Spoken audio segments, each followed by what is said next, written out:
Viewers and friends, good day. Today I will tell you about one of the best, very nice, very astonishing story. And this story is taken from the folk tales, a German folk tales, the Elvis. And the name of the story is the Elvis and the Shoemaker.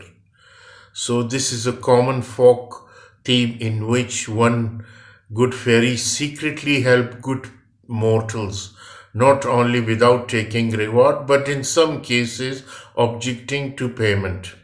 There was once a shoemaker who, through no fault of his own, became so poor that at last he had nothing left but just enough leather to make one pair of shoes.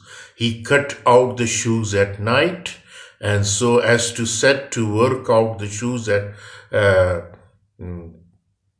night, so to work out upon them next morning. As he had a good conscience, he laid himself quietly down in his bed, committed himself to heaven, and fell asleep. In the morning, after he had said his prayer and he was going to get to work, he found the pair of shoes made and finished and standing on his table. He was very much astonished and could not tell what to think. And he took the shoes in his hand to examine them more nearly, as they were so well made that every stitch was in its right place, just as if they had come from the hand of master workmen. Soon after, a purchaser entered, and as the shoes fitted him very well, he gave more than the usual price for them, so that the shoemaker had enough money to buy leather for 2 more pairs of shoes. He cut them out at night and intended to set to work the next morning with fresh spirit, but that was not to be, for when he got up, they were already finished, and customer even was not lacking, who gave him so much money that he was able to buy leather enough for 4 new pair. Early next morning, he found the 4 pair also finished, and so it is always happened. Whatever he cut out in the evening was worked up by the morning, so that he was soon in the way of making a good living, and in the end became very well to do. One night, not long before Christmas, when the shoemaker had finished cutting out, and before he went to bed, he said to his wife, "How would it be if we were to sit up tonight and see who it is that does us this service? Who is he who help us?" His wife agreed and set a light to burn.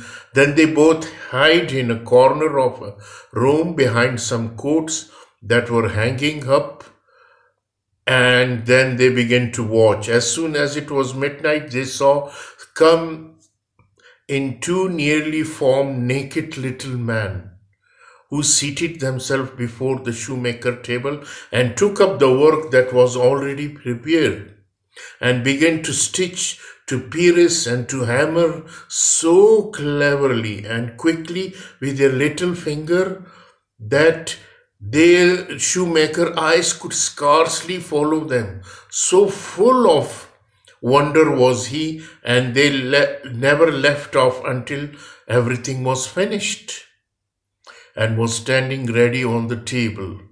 And then they jumped up and ran off. The next morning, the shoemaker's wife said to her husband, "Those little men have made us rich, and we ought to show ourselves grateful. With all their running about and having nothing to cover them, they must be very cold. I'll tell you What, I'll make little shirt coats, waistcoats, and breeches for them, and knit each of them a pair of stockings, and you shall make each of them a pair of shoes. The husband consented willingly, and at night, when everything was finished, they laid the gift together on the table. They, instead of cut out work, and placed themselves so that they could observe how the little man would behave. When midnight came, they rushed in, ready to set to work, but when they found, instead of pieces of prepared leather, the next little garment put ready for them, they stood a moment in surprise, and then they testified the greatest delight.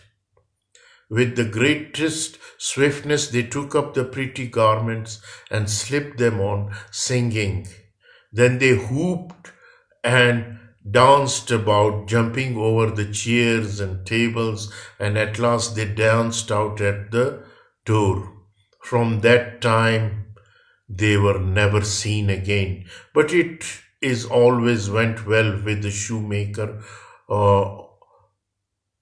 as long as he lived, and whatever he took in hand prospered. So this is the story of the Elvis and the shoemaker. So this is a folk tale, a German folk tale. I hope it is very entertaining and enjoyable also for the children. Thank you very much.